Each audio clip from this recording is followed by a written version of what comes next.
So I'm talking today with Oscar Dubon, the new Vice Chancellor for Equity and Inclusion here at UC Berkeley.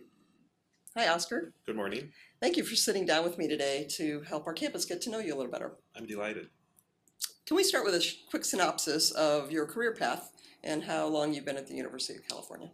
Sure. Well, I've been at the university since 1989. I came here first as a graduate student, and aside from a couple of years between 1997 and 2000 when I was a postdoc, I actually have been on campus for that whole time. Wow. So it's been quite a long journey, but it's always been exciting, and certainly I've learned a lot in my different roles.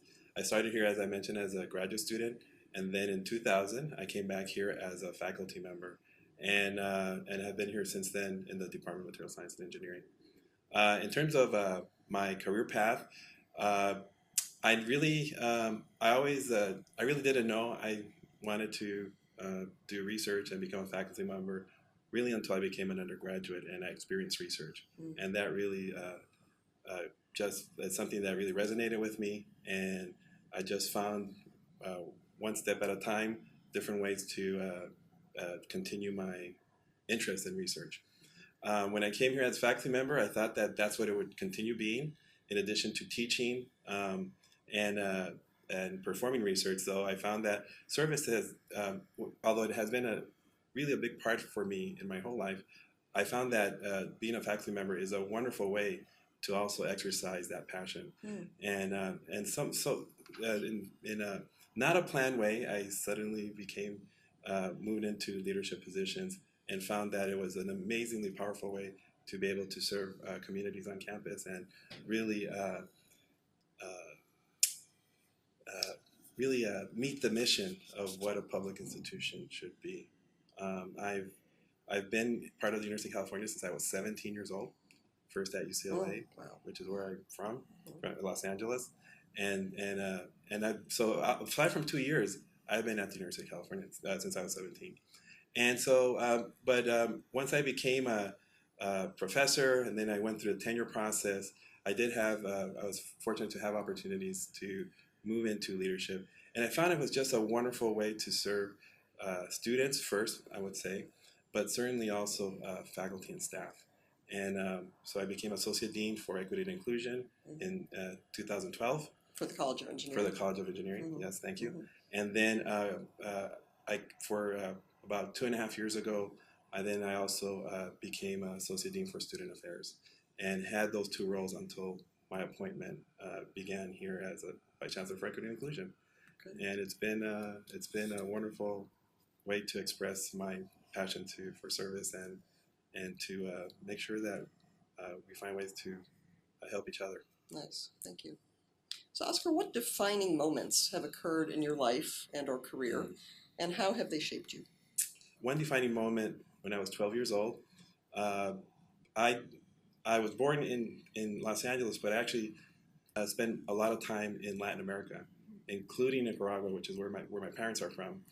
And in fact, were it not for a revolution in Nicaragua, I would probably still be there because we actually moved to Nicaragua to settle down in the 70s. And in 1979, at the peak of the revolution, my parents decided to send my sisters and me back to Los Angeles, which is where our family had settled down after immigrating to the U.S.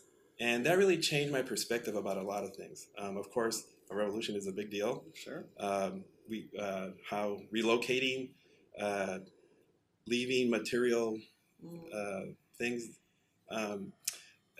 also journeys, personal journeys for individuals. I found that something I learned is that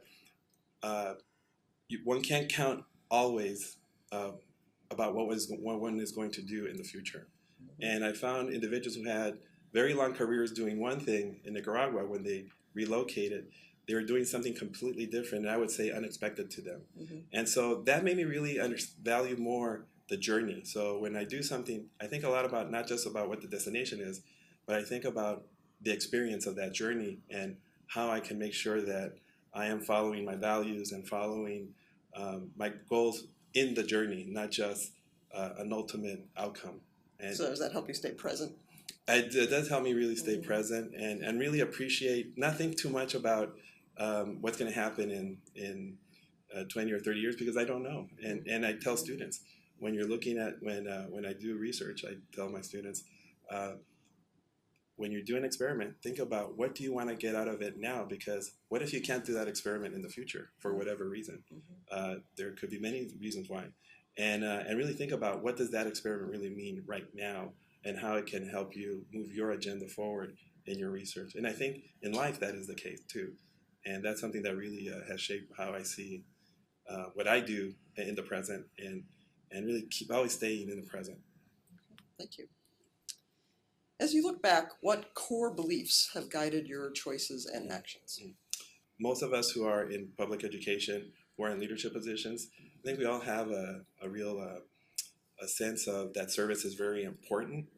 But I do think that how one serves others is also very important.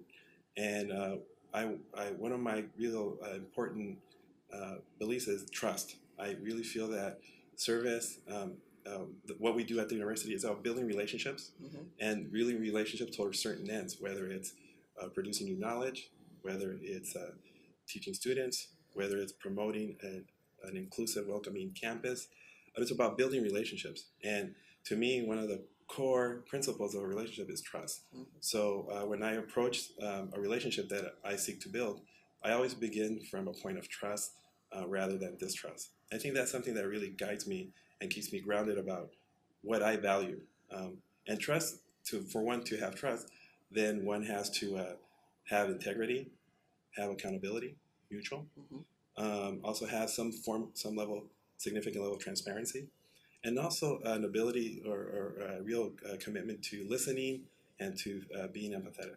And I think all of those are pieces that I want to, and I seek to on a daily basis, really honor and adhere to. And they really motivate me. So, Oscar, you and I were both fortunate enough to hear Chancellor Christ Yes. Speak to staff at the Now Conference. Yes. And she actually talked about trust. And Yeah. she talked about that we've had challenges with trust in Right. our organization. Right. And, and her efforts to build community is one of the things she's focused on now. Right. That we have to address that issue of trust. Yes. So, are there any concrete, specific things you recommend or that you try to do in establishing trust? You're in a new role, you want building new relationships, as you said. Right. How do people go about building trust? Well, building trust really does come from getting to know people. I think this is one reason why I'm really happy that I'm here as having this conversation with you, because I know that I cannot get to know every single person on campus, but I want to make sure that every single person on campus knows that I care about every individual. And I don't need to know every individual to care about them and their well-being, their sense of fairness on campus, their sense of opportunity to grow. And that really motivates me. And so I think that's part of it, is finding ways to communicate, even when we're not making for every single person immediate connections. But at the same time, trying to make as many of those personal connections as possible. So one of the things I loved to do when I was associate dean was just hang out, meet students, have conversations with staff. I love to find out what happened on the weekends, and just get to know individuals as persons, and have those conversations, and know that I care about what happens, even when I don't know in detail each person. I think that's a really important and very sometimes challenging thing to do, because we often fall into patterns of guarding ourselves, of maybe listening to various pieces of advice, counseling on advice about what to do next. As leaders, because we want to do the right thing. And sometimes it's not that we don't want to serve others, but sometimes we get different messaging, and we try to balance all of these messages. And so from my standpoint, it really is getting out there, being a little vulnerable, so that I think that vulnerability is very important to building trust. And I need to put myself in a place where I feel that I'm sharing some of my vulnerability, so that others can feel comfortable in sharing their vulnerability, so we can move forward together. And I think that that's where part of where trust really comes from. And one way to share that vulnerability is telling your story. Exactly. Which is some of what you're doing. That's now. right. Yeah. Oscar, so far most of your experience in the diversity and inclusion space, formally at least in your roles here, has been as it applies to students. Yes. You've said, quote, all members of our community should feel that they have reasonable opportunities for growth and are treated fairly. Okay. Yes. So how do you expect to engage this role around staff issues? Well, staff while I focus a lot on student matters in my role as associate dean, I work very closely with the staff in engineering student services. Staff are extremely valuable members of our community. When I think about who we are, I think of like a human body and all the different parts that have to work together for the whole body to work. So maybe sometimes I made an analogy, so maybe we sometimes think, oh, the faculty, they might be like the brain or the nervous system, and then the students are muscles that grow, that interact closely with the brain and the nervous system. But then the staff are the skeleton. They are the structure that holds everything up, and sometimes they're not seen. They might be in the background, but they are essential for the whole body to function. And I really do like that vision, because it shows how we can't move forward if we're not working together. And that's something I really try to do over in engineering student services. Be mindful of what the staff who reported to me, what their concerns were, how I was helping and making their jobs and their ability to do their job and serve our students. Not only more effective, but also as rewarding as possible. And I think that comes again through communicating. I tried to attend as many staff meetings as I could, and just walk around and share what happened to me on a weekend. Provide those personal connections. Have those personal connections, so that we can together know that we can trust each other and that we are moving forward together. And if I do have a misstep, and I ask to be excused or apologize for it, that they know it's coming from the right place, and it's not just a way to move forward without really acknowledging what really happened.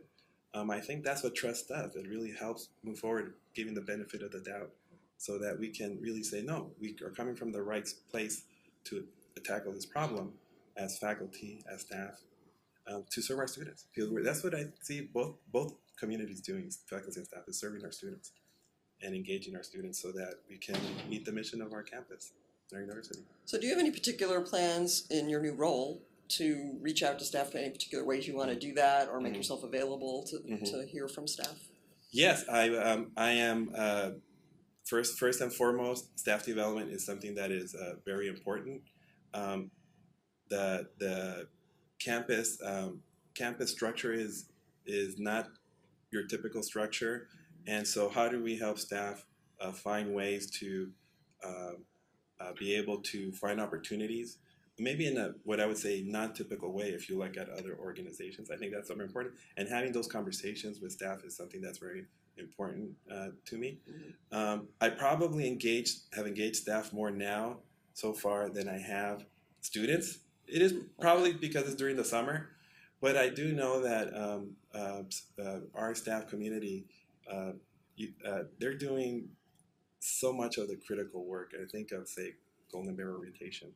You know, we're putting a lot on our staff to make sure that ensure that new experience happens. And I want to certainly be attentive to what that means. I want to make sure that if staff reaches out to the office, that I'm available, and that I can understand better what is on their mind. And I always want to make sure also to staff that staff members here are so committed to not just the institution, but to the people in the institution. And sometimes our jobs, they're not always in a place where that connection is very clear. But I always want to make sure that whatever the position is that a staff member may be, that it is just as important as that person who is engaging with the faculty member, as that person who is engaging with students. That every single staff member in these positions, in their roles, they're essential to how we all work together towards our mission. Thank you. And I think that's a really important part. And I certainly look forward to hearing from staff about what's on their mind, how the E&I division can work to serve our staff. I'm here as a person who wants to serve faculty, students, and staff, and that's really important to me. Thank you. What do you expect to be the most rewarding and the most challenging aspects of this new role? Wow. Rewards happen on a daily basis. Having personal engagements with students, finding that we did, even if it's something small, that made that day better for a student or a staff member, to me that really is enormous. I really, sometimes when we're in an amazing university like Cal, we think about that global impact, that large-scale impact. But I feel that that has to always be counterbalanced by making a difference one person at a time. And I always feel that if I'm making a difference, even if it's one person, if my effort helped one person, that's already an amazing reward personally. And also I think it's an amazing benefit. And so we shouldn't always just think about what is the global benefit or the global impact or the large scale. Let's think about balancing that, about how do we try to help individuals, persons on an individual basis, and how we try to support that global picture as well. And I think to me, I know that I'm going to have many opportunities to have that balance, to try to make that balance, and that really excites me. I really just feel really excited about that. And so that's, I think, I'll talk about the exciting part. The challenges, I think I hate to think about work as challenge. I just think as work as, well, there's a problem out there, just like a scientific problem, and all I'm going to do is I'm going to, get my hands dirty and figure out what to do about it, what's the best solution in the context of those who are impacted by it, what our mission is, and how we're serving in a way that is that people feel good about being here. And so I don't want to think about challenges as challenges. I want to think about as they're just issues that are going to come up, and that I'm here to find ways to make sure that we are moving forward together in a way that we feel good about ourselves, based on trust, respect, honoring, dignifying people no matter what position they're in, and just moving forward and trying to make sure that I communicate that really matters to me and to others. Yes, thank you. What have been the biggest lessons learned for you? Lessons learned in terms of life and career. Oh my goodness! Wow. Lessons learned. I would say that's a very profound question.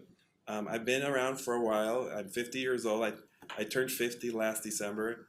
I've never probably mentioned my age as much as since the last 7 months. It's a big milestone. You know what? I'm not a big birthday person, but this one just made me think a lot about, not about what sort of what I want to be remembered for or what's going to happen in some time when not too distant future, relatively speaking. I might be thinking about doing other things. But it makes me think about what I'm doing now and how am I happy with being in the present. I think maybe that's the lesson learned. How am I making sure that with the opportunities that I have now and the privileges that I have now, how am I making sure that I share those privileges with others and find ways to, frankly, make my community more fair.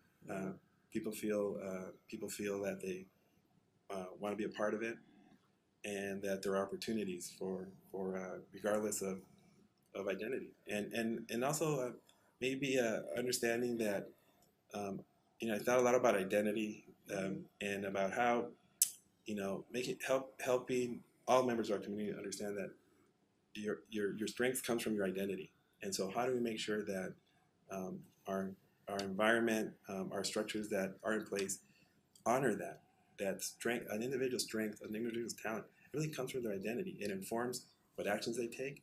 It informs the lens that they see challenges and opportunities through. and we need to make sure that we appreciate that and value that. And I think that's something that especially in the last couple of years, I really thought a lot about, and how I want to make sure that that's something that whatever work I do, I'm committed to that. So your lessons learned really inform your view of servant leadership. Yes, that most definitely. I guess that's a short way of putting my words. Yes, I definitely agree with that. Yes. Nice, thank you. If you were to sit down today with a young new staff member, what advice would you give them as they start their career? Wow, that's a great question.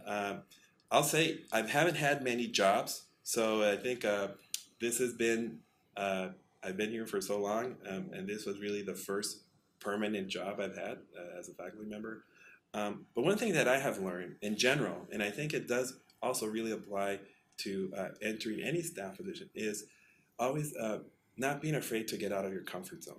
I think that is so important. Growth happens not when you're in a comfortable space, but when you're in an uncomfortable space.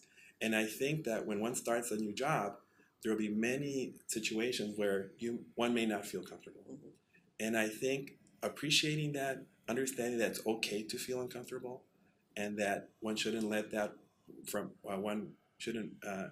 let that feeling prevent oneself from moving and exploring and seeing and getting to know other people, getting to engage other units, just to put oneself out there, trust a little bit that there are other people out there that might feel the same way, and really have a new staff person's interest in mind, in best interest in mind. And so I really think feeling okay with getting out of your comfort zone, and feel that ultimately that's a way to learn and a way to grow and a way to find other as one grows in one's career, to find directions that one might even have thought about or even envision for oneself.